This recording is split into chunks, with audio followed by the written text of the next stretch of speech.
Halo Sobat Mitra semua, jumpa lagi dengan saya Dr. Melly dalam acara Health Talk Mitra Medika Pontianak. Nah teman-teman, pada hari ini kita akan bahas mengenai hipertensi. Kita kedatangan salah satu narasumber, dokter spesialis penyakit dalam di Rumah Sakit Mitra Medika, Dr. Nike Wasiati, spesialis penyakit dalam. Halo dok. Halo, selamat pagi. Nah dok, kita kan mau bahas hipertensi nih ya dok ya. Pasti banyak sekali sobat-sobat mitra yang masih banyak pertanyaan nih dok. Ada yang mitos, ada yang fakta, yang mana sih yang benar nih dok? Nah sebenarnya hipertensi itu kan kita kenalnya lebih ke darah tinggi ya dok ya. Tekanan darah yang tinggi. Nah seperti apa sih dok yang seberapa tinggi sih yang baru dibilang namanya hipertensi itu dok? Iya. Kalau dulu kita 130/90 itu masih dianggap enggak, tapi sekarang itu sudah dianggap prehipertensi. Nah, 130/90, dia sistolnya 130, diastolnya 90. Nah, kita sudah waspada, walaupun mungkin dokter belum ngasih obat, tapi sudah dengan diaturnya dietnya, lifestyle-nya dibenerin. Dietnya, makanan apa-apa yang enggak boleh, kemudian cara hidupnya dan olahraga. Oke dok, berarti intinya kita sekarang lebih ke pencegahan yang ya dok ya, digalangkan ya dok. Jadi biasanya memang normalnya itu 120/80 ya dok ya. Itu untuk dewasa maupun berapapun usianya sebenarnya ya dok ya, tidak berpaut pada apakah dia lansia umurnya, atau usianya mungkin di atas 60 atau berapa. Karena banyak orang yang mengira, oh saya kan sudah tua nih, berarti 140 ya normal lah gitu. Padahal sebenarnya enggak ya dok ya. Ya kecuali sudah ada stroke-nya. Oh, oke. Kalau udah ada stroke, kita tidak menurunkan sampai serendah itu. Karena apa? Karena pembuluh darah dia sudah pastinya kualitasnya sudah tidak bagus, elastisitasnya tidak bagus. Jadi kita tidak menurunkan sampai rendah benar. Kalau terlalu rendah, justru dia aliran darah ke otaknya tidak bagus. Sedangkan dia sudah kena stroke. Jadi tidak boleh serendah sampai 120/80 gitu. Hanya berapa persen dari sebelumnya. Misalnya dia sebelumnya itu 180, kita turunkan paling tidak 150, 145 begitu. Nah bawahnya juga gitu 90. Nah cuman antara neuro, saraf sama ginjal. Nah kalau diastolnya tinggi, untuk ke ginjalnya juga enggak enak itu lah. Tapi ya buah si malakama sebenarnya, tapi enggak apa-apa. Ya sudah daripada otaknya yang makin parah. Gitu. Baik dok. Berarti intinya sebenarnya normalnya 120/80, namun kalau ada terapi kita target terapi ya dok ya. Yang lain betul. Target terapinya tidak sampai terlalu rendah untuk mempertimbangkan organ lainnya ya dok. Yang ada penyakit lain, penyakit penyerta yang lain. Siap, baik dok. Cuman memang di atas 130 itu sudah wanti-wanti ya dok ya. Prehipertensi nih sobat mitra. Jadi normal 120/80, jika sampai 130/90 berarti situ sudah wanti-wanti atau kita bilangnya prehipertensi. Kalau hipertensi berarti mulai 140 ya dok ya. 140 ke atas sudah masuk dalam hipertensi atau tekanan darah tinggi sobat mitra. Nah, tadi kan dokter ada menyinggung mengenai komorbid ya dok ya. Berarti mungkin sobat mitra pengen tahu nih dok, apa sih sebenarnya penyebab dari darah tinggi ini sendiri? Itu penyebabnya bisa satu faktor genetik. Faktor genetik. Jadi orang tua kita ada yang darah tinggi, kemudian yang kedua lifestyle kita yang salah. Pola hidup ya pola dok ya. Hidup, makan sudah sembarangan, lemak banyak, terus santan-santan, terus jeroan. Kalau orang Jawa bilang jeroan, kalau orang sini daleman. Daleman. Misalnya usus, babat, apa segala macam itu. Nah, kemudian kurang olahraga. Nah, jadi kita bagusin. Nanti sekarang ini di Rumah Sakit Mitra juga ada dokter gizinya, spesialis gizinya bisa dikonsultasi. Dok, makan saya bagaimana? Nah gitu bisa. bisa aja gitu. Iya. Baik. Berarti sebenarnya dari secara umum memang ada yang kita bilang kayak keturunan, faktor keturunan ya dok ya. Cuman itu mungkin meningkatkan faktor resiko seseorang terkena darah tinggi.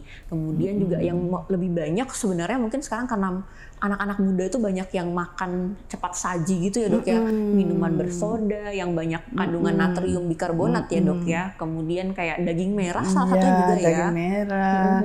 Kambing, itu natriumnya tinggi. Nah, terus apa kaleng-kalengan itu. Nah, sebenarnya sih bisa kita minimalisir ya, diimbangin dengan yang mengandung kalium tinggi. Nah, contohnya pisang, anggur, dari yang murah, air kelapa. Nah, makanya ada yang mengatakan penyakit itu ada obatnya di sebelah kita, sudah disiapkan sama Allah. Padahal deket ya. Dan dari yang murah. Pisang pun ada yang murah, pisang 40 hari itu juga ada murah. Terus air kelapa, apel, anggur, ini mulai mahal nih. Mulai naik harganya harganya. Terus mau pilih yang enak lagi, apalagi ya yang enak-enak yang kaliumnya tinggi. Tomat tuh dulu murah, sekarang barangnya udah mahal dia. Nah banyak kok. Terus bisa kita lihat dengan mudah biasanya yang mengandung kalium itu begitu dibuka nggak lama dia hitam. Menghitam seperti pisang kan juga gitu, dia teroksidasi. Nah biasanya gitu. Itu yang banyak kandungan kalium ya dok ya. Atau dengan obat-obatan terpaksa dengan mengeluarkan natriumnya, spironolakton contohnya ya dok ya. Karena kalau sudah terlanjur kita makan, tensinya sudah naik, pakai obat hipertensi yang lain dia tidak bisa turun, lama turunnya. Nah pengalaman saya keluarin natriumnya. Karena itu penyebab utama ya dok ya. Karena penyebabnya natriumnya masuk tinggi, penyimpanan airnya naik, tensinya naik. Nah, gimana caranya? Natriumnya keluarin, beres. Siap. Tuh sobat mitra. Jadi memang pertama sekali adalah modifikasi gaya hidup ya dok ya. Modifikasi dari makanan dan olahraga terutama ya dok. Itu bisa membantu menurunkan hipertensi, terutama bagi yang masih muda tapi udah darah tinggi ya dok ya. Tapi kalau memang tidak bisa lagi dibantu dengan modifikasi gaya hidup dan olahraga, mau nggak mau dengan obat ya dok ya. Nah, itu harus konsul tuh ke dokter spesialisnya ya, dokter Nike salah satunya. Nah sobat mitra, kan tadi udah dijelaskan ya ada penyebabnya seperti itu. Kemudian juga tadi disinggung dokter Nika mengenai penyakit komorbid. Jadi walaupun ada faktor resiko dari keturunan, kemudian gaya hidup dan jarang misalkan olahraga ya, yang seperti itu, tapi ternyata dari penyakit lainnya pun bisa ya dok ya menyebabkan hipertensi. Contohnya tadi mungkin ada stroke, ada penyakit ginjal ya dok ya. Ginjal juga bisa mempengaruhi darah tinggi, kemudian juga penyakit jantung ya salah satunya dok. Ada penyakit lain nggak dok yang kira-kira atau pemeriksaan lain yang perlu dilakukan sobat mitra untuk pada pasien-pasien yang mungkin hipertensi atau buat wanti-wanti gitu dok? Ini saya ingin jelaskan. Kalau pasien datang ke dokter, seorang dokter, dia hipertensi, pastinya dokter itu minta pemeriksaan selanjutnya. Si pasien bertanya-tanya, kenapa dokter saya kok diperiksa darah? Untuk apa? Ya, tujuan dokter itu untuk melihat target organ. Jadi organ yang dirusak oleh hipertensinya. Nah, mata dikonsulkan ke mata. Terus kemudian jantung, kita rekam jantungnya, kita foto ronsen, kita lihat fungsi ginjalnya itu dari darah. Nah, kemudian si pasien itu merasa keberatan. Kok banyak? Nah, jadi a priori ini rumah sakit ini apa-apaan? Saya periksa hipertensi aja kok habisnya sampai segini, habis 1 juta lebih. Ada kolesterolnya apa? Jadi faktor-faktor yang memberatkan, yang membuat makin tinggi tensinya juga kita harus koreksi. Nah, kita nanganin pasien itu holistik semuanya. Keseluruhan ya, Keseluruhan Dok, ya? Kalau bisa kan maunya sembuh kan. Betul Dok. Datang ke rumah sakit pengennya sembuh. Nah, cuman ini lagi mungkin pertanyaan berikutnya kali ya, bisa sembuh atau tidaknya ya. Nah itu nanti kita bahas belakangan ya Dok ya. Intinya berarti pemeriksaan darah itu perlu cari tahu ya Dok ya. Selain natriumnya itu penyebab mungkin ada kolesterol ya Dok ya. Penyebabnya yang lain. Kolesterol, kenapa kok kolesterol saya diperiksa? Itu kolesterol juga mengendap ke pembuluh darahnya jadi kaku. Nah itu mempengaruhi. Nah, kemudian ginjal, kenapa? Kok pakai ginjal segala macam diperiksa fungsinya?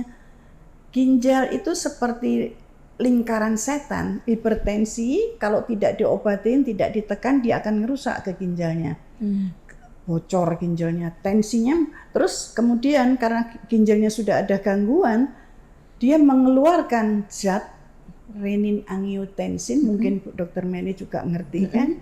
Itu mempengaruhi tensinya makin naik, jadi seperti lingkaran setan.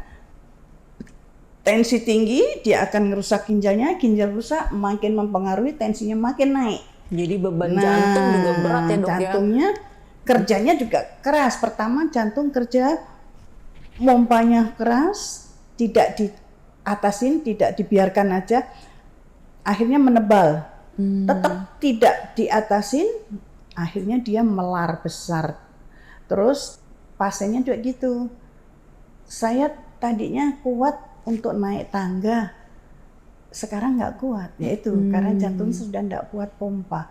Bahkan kalau sudah berat sekali, jangankan jalan, baring aja nggak bisa, harus setengah duduk. Lelah sekali dengan sesak gitu ya Dok? Dengan bantal yang tinggi baru dia bisa baring, bisa tidur gitu. Jadi tadi disinggung juga Dokter Nike, berarti gejala hipertensi itu bisa yang sampai beratnya segitunya ya Dok ya, sampai menyebabkan komplikasi ke organ-organ lainnya. Maka penting bagi Sobat Mitra untuk yang memang sudah memiliki hipertensi, segera screening untuk melihat fungsi-fungsi organ lainnya apakah sudah ada komplikasi yang menyerang organ-organ tersebut. Salah satunya tadi disebutkan Dokter Nike, mata. Jadi ada yang kita bisa bilang kebutaan karena hipertensi ya Dok ya. Betul. Jadi pembuluh stroke darah. Mata. Nah, jadi stroke pecah mata. Pembuluh darahnya di situ, di retinanya. Betul. Itu kemudian ada juga masalah di jantung, otomatis hipertensi yang berkepanjangan tidak ditangani membebani jantung sehingga jantungnya semakin besar ototnya ya Dok ya. Kemudian ada orang mengenal dengan jantungnya bengkak gitu ya, membesar. Nah itu bisa dilihat dari ronsen dada, makanya kita biasa melakukan ronsen dada pada pasien hipertensi atau darah tinggi. Kemudian ginjal juga, jadi otomatis itu kayak memang benar-benar lingkaran setan ya Dok ya. Jantung karena pembuluh darah yang kaku, bebannya berat dia mompanya. Kemudian dari situ ke ginjal, ginjal juga otomatis rusak. Ginjal yang rusak balik lagi ke jantung, jadi muter-muter ya Dok ya. Nah itu penting sekali, makanya para Sobat Mitra untuk mencari tahu dan memeriksakan diri sebenarnya. Dari awal tahu dulu nih tekanan darah saya sih berapa. Kalau memang sudah masuk prehipertensi harus sudah mulai mencegah. Mengubah pola hidup pertama ya Dok ya. Kemudian konsul juga dengan dokter jika memang diperlukan. Nah tadi dokter ada menyebutkan juga nih Dok, kayak stroke seperti itu. Nah itu pengaruhnya apa dari hipertensi Dok? Mungkin hipertensi yang terlalu tinggi bikin pembuluh darah pecah juga gitu Dok ya? Betul.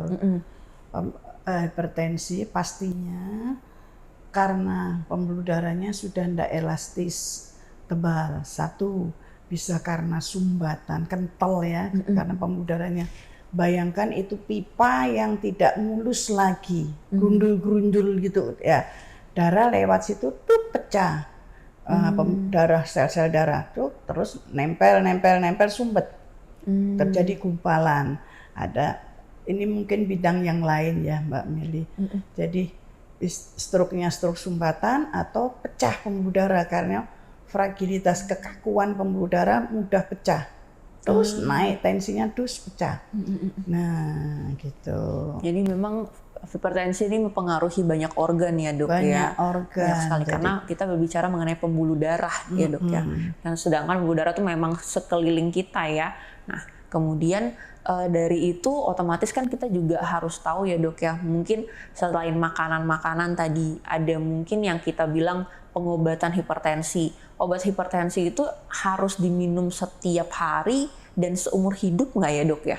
Apakah harus memang gitu? Kemudian orang banyak yang khawatir apakah bisa ngerusak ginjal obat-obatan itu? Iya, itu sering dihadapin di praktek. Pasien, dokter saya kalau bisa saya enggak pakai obat. Enggak bisa kalau memang sudah tinggi. Nah, gitu sampai kapan? Saya kadang guru sampai kontraknya habis. Apa itu dokter? Nah iya, kontrak kita sama Allah. Kalau kita masih dikontrak di dunia.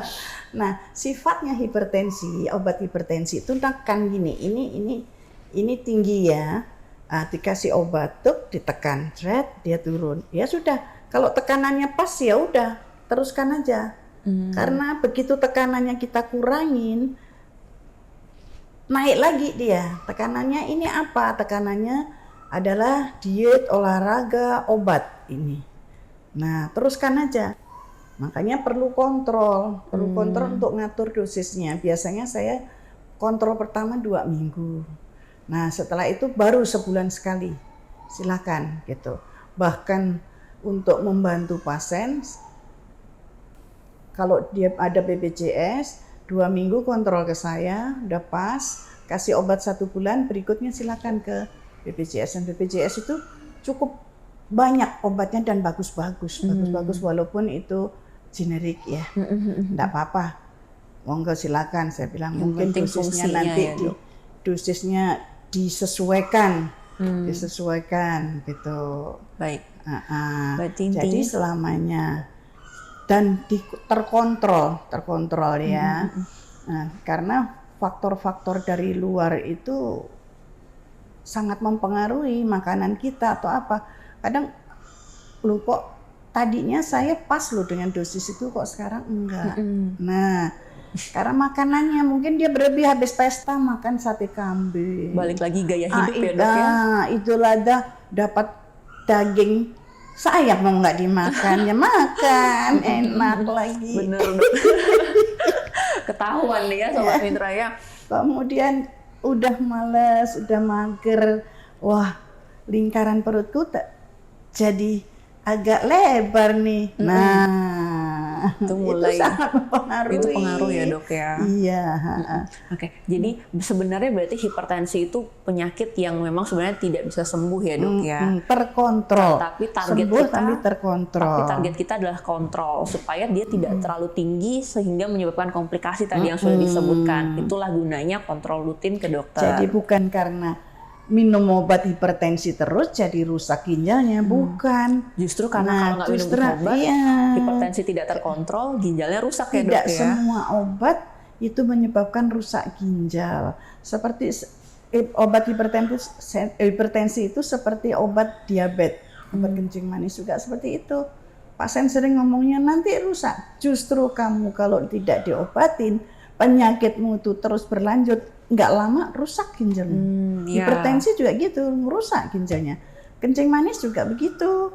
Nah, kalau gulanya tinggi, nggak terkontrol, rusak organ-organnya. Nah, itu sama. Lebih memperbesar kerusakan ya dok ya. Iya, mempercepat. Nah, itu Sobat Mitra. Jadi perhatian bahwa terapi hipertensi atau obat-obat hipertensi itu bukan menyebabkan kerusakan ginjal, melainkan jika Sobat Mitra tidak minum obat hipertensi dan seharusnya minum, maka akan merusak organ-organ lainnya, jadi mempercepat komplikasi terjadi seperti itu. Nah, tadi dokter juga ada bilang nih dok, kalau nggak semua obat-obatan hipertensi merusak ginjal. Terus kalau misalkan organ lainnya ada nggak dok? Ada juga yang takut kalau merusak hati lah dan sebagainya kayak gitu. Itu ada pengaruhnya nggak ya dok ya dengan obat-obatan itu? Selama ini mereka menyusunnya, membuat obatnya itu diikutin ke pembuangannya di mana gitu. Terus untuk ke ginjal misalnya golongan ACE inhibitor pada orang hipertensi dengan gagal ginjal, sudah ada gagal ginjalnya, tidak kita pilih ke pasien-pasien yang udah stadiumnya tinggi. Cukup ya. tinggi dok ya. Jadi ada pilihan, banyak pilihan yang aman untuk orang gagal ginjal dengan hipertensi. Pilihannya mana? Ya gitu. Siap. Jadi dokter itu milih. Nah, jadi tidak sama. Pak, misalnya dia minum obat A, kemudian ada keluarganya datang hipertensi juga. Ini aja aku dikasih sama dokter itu ini. Beda. Jadi individual. Nah, orang itu ada gagal ginjal tidak? Pilihannya apa? Kemudian orang itu dengan gagal jantung, pompa jantungnya, pilihannya apa? Itu dokter yang tahu. Jadi kenapa harus dikontrol, dan itu obat harusnya tidak boleh bebas. Nah, bukan obat bebas yang bisa dibeli tanpa resep dokter. Dengan pertimbangan itulah diputuskan harus dengan resep dokter. Baik, nah Sobat Mitra itu lagi highlight ya, boleh diperhatikan ya. Jadi kalau misalkan obat hipertensi itu banyak variasinya. Di situ kita juga harus konsul mana sih yang lebih cocok untuk kita. Jadi tidak semua orang itu sama kondisinya. Jadi masing-masing individu itu berbeda ya dok ya. Itu gunanya untuk kontrol. Nah dok, kira-kira ini dari dokter ada nggak sih dok tips and trick gitu ya dok, yang mungkin bagi para muda-muda nih, kan sekarang nih banyak juga yang muda-muda hipertensi. Selain gaya hidup mungkin ya, gaya hidup, kemudian dari faktor resiko, mungkin ada nggak dok dari dokter sendiri? Apa sih yang bisa mencegah, atau mungkin yang memang udah prehipertensi lah nih dok, supaya nggak jadi hipertensi gitu? Makanan-makanan mungkin atau apa? Kalau misalnya kita tahu bapak ibu kita hipertensi, dia masih muda, masih umur 20 atau apa, sudah kita planning aja. Lifestyle-nya kita bagusi. Makanan-makanannya yang natriumnya tinggi sebaiknya dikurangin atau diganti. Misalnya garamnya.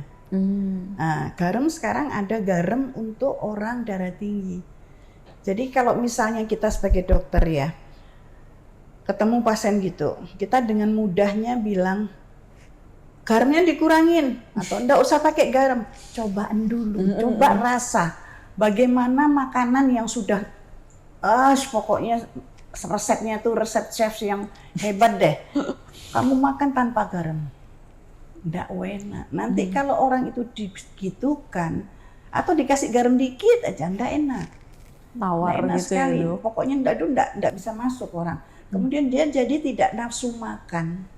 Orang itu jadi tidak nafsu makan, lemah. Nah, atau dia nggak patuh dengan perintah dokter. Makanya sekarang banyak beredar garam untuk orang darah tinggi. Dia itu natriumnya hampir nggak ada, kaliumnya yang ada dan magnesium.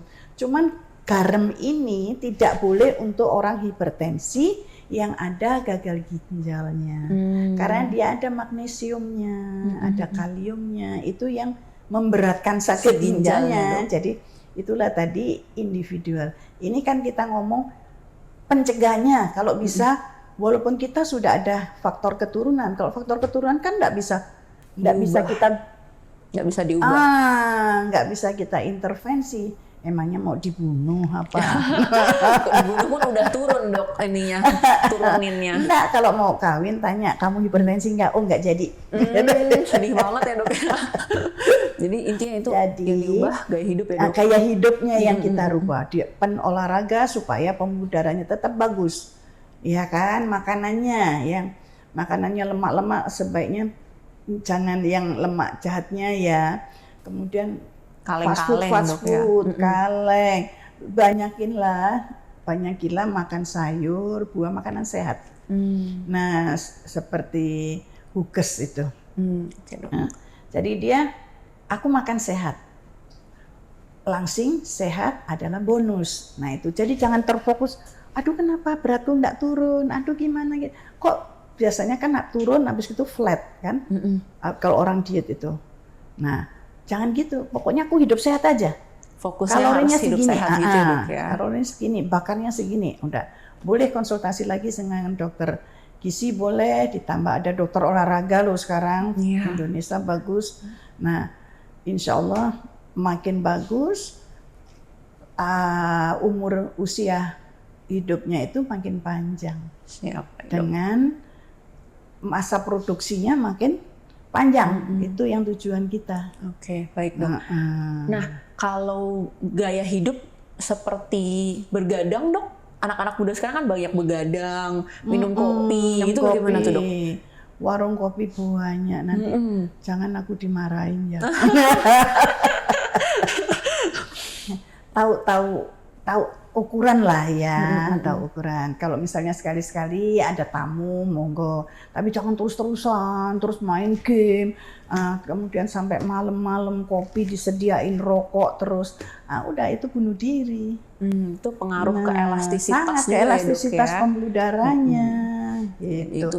Kemudian hormon-hormon kita yang merugikan naik. Terus marah gitu lagi. Ya, temperamen dok ya, emosional. Kalau orang kita dibalik. Dia tahu ini hipertensi makanya dia marahan, salah. Justru karena bukan marah-marah. karena dia marah-marah, sering marah-marah, adrenalin, katekolamin kita itu naik. Hormon yang ada dalam tubuh kita itu naik. Itu yang mempengaruhi pembuluh darah. Nah, jadi tensinya naik, berdebar. Terus kalau kita marah coba rasa, kan gitu, nggak enak sekali. Iya. Berdebar, terus panas, rasanya mau gimana gitu. Nah itu karena hormon-hormon yang ada dalam tubuh kita yang merugikan naik. Bahkan stres panjang, diabetesnya keluar karena glukagonnya naik. Nah glukagon itu lawannya insulin. Nah itu makanya kembali lagi kenapa sih kok Allah nyuruh kita puasa. Puasa itu tidak hanya menahan lapar, emosi, mengendalikan emosi kita. Nah karena Allah tahu di dalam tubuhmu tuh aku buat ada yang menguntungkan dan ada yang merugikan. Yang merugikan pun tidak merugikan seluruhnya. Kenapa merugikan kok dibuat? Itu juga ada kegunaannya dalam batas-batas tertentu. Perlu itu adrenalin. Jadi perlu keseimbangan dok ya. Betul. Segala sesuatu yang seimbang itu baik ya dok ya. Segala sesuatu yang berlebihan itu tidak baik. Gini kayak timbangan gini antara emosi sama jiwa.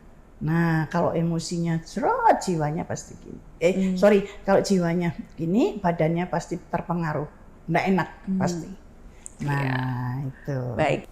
Itu Sobat Mitra, memang benar-benar pencegahan dari segi emosional juga penting untuk diperhatikan. Nah, tadi udah banyak sekali yang kita bahas nih mengenai hipertensi. Dari berapa sih sebenarnya tekanan darah yang dikatakan sebagai hipertensi atau darah tinggi, kemudian apa aja sih yang berpengaruh dari hipertensi atau darah tingginya ini. Nah, jangan lupa nih, tadi kan dari semua yang udah kita omongkan, intinya adalah pencegahan Sobat Mitra.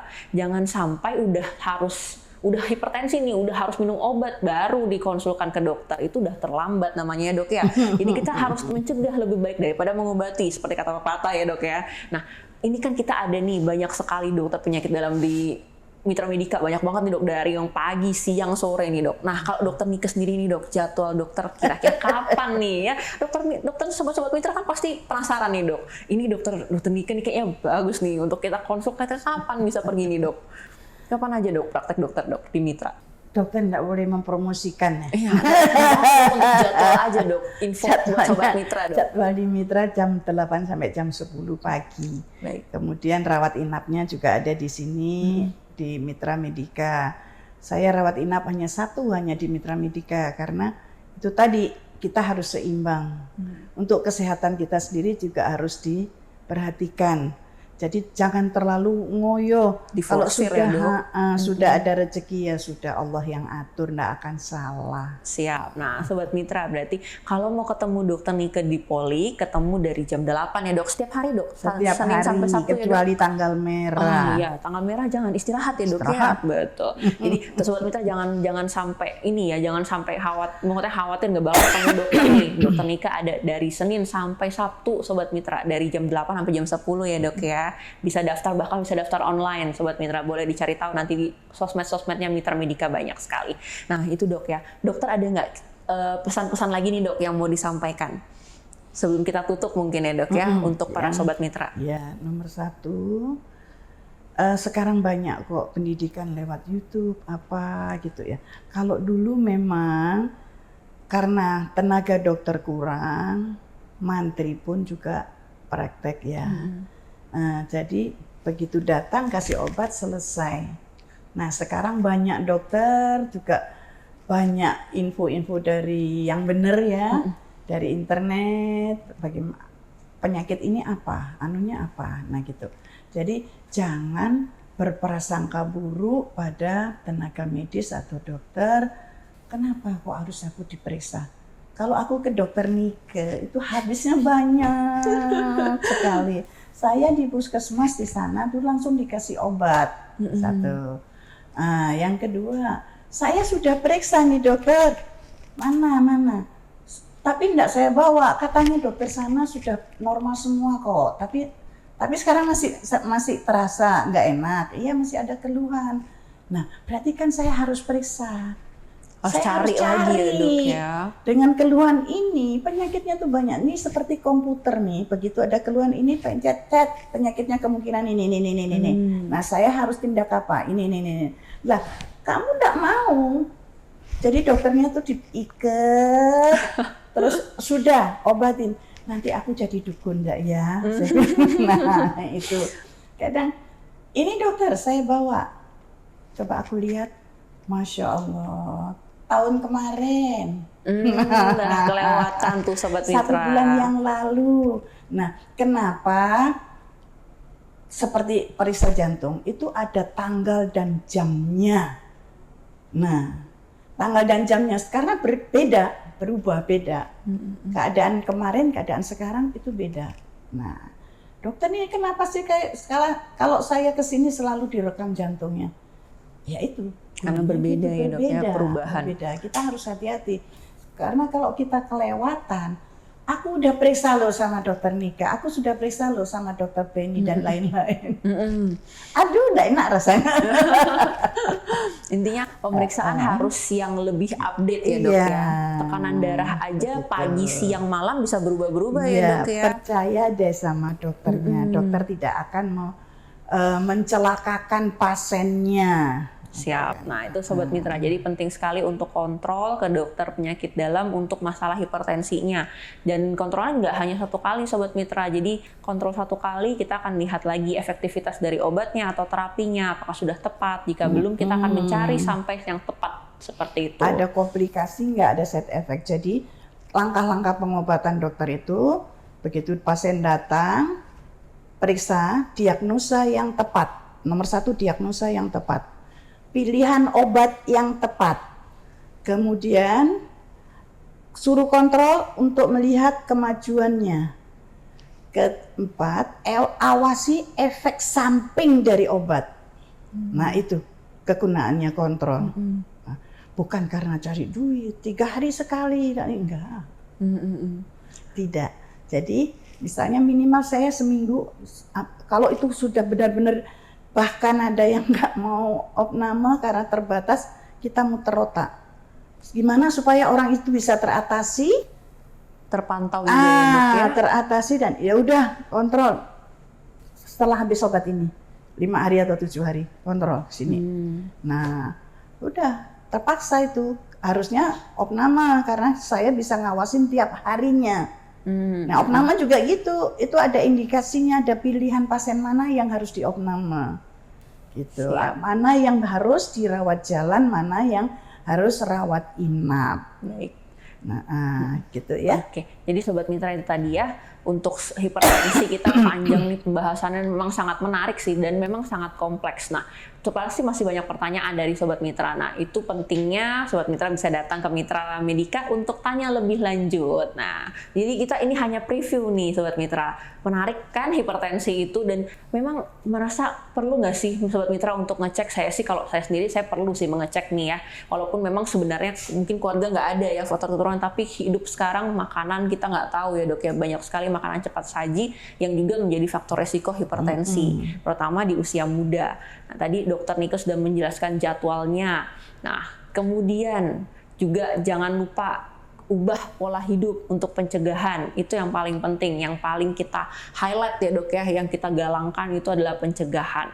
Nah, udah sekian banyak. Terima kasih Dok atas informasi dan segala ilmu yang sudah dijelaskan. Jangan lupa Sobat Mitra tetap pantengin dan jangan lupa datang ke Mitra Medika untuk kontrol dan juga periksa kesehatannya. Nah, mungkin sekian Sobat Mitra untuk sesi Health Talk kita pada hari ini. Mari sehat bersama RSMM Pilihanku.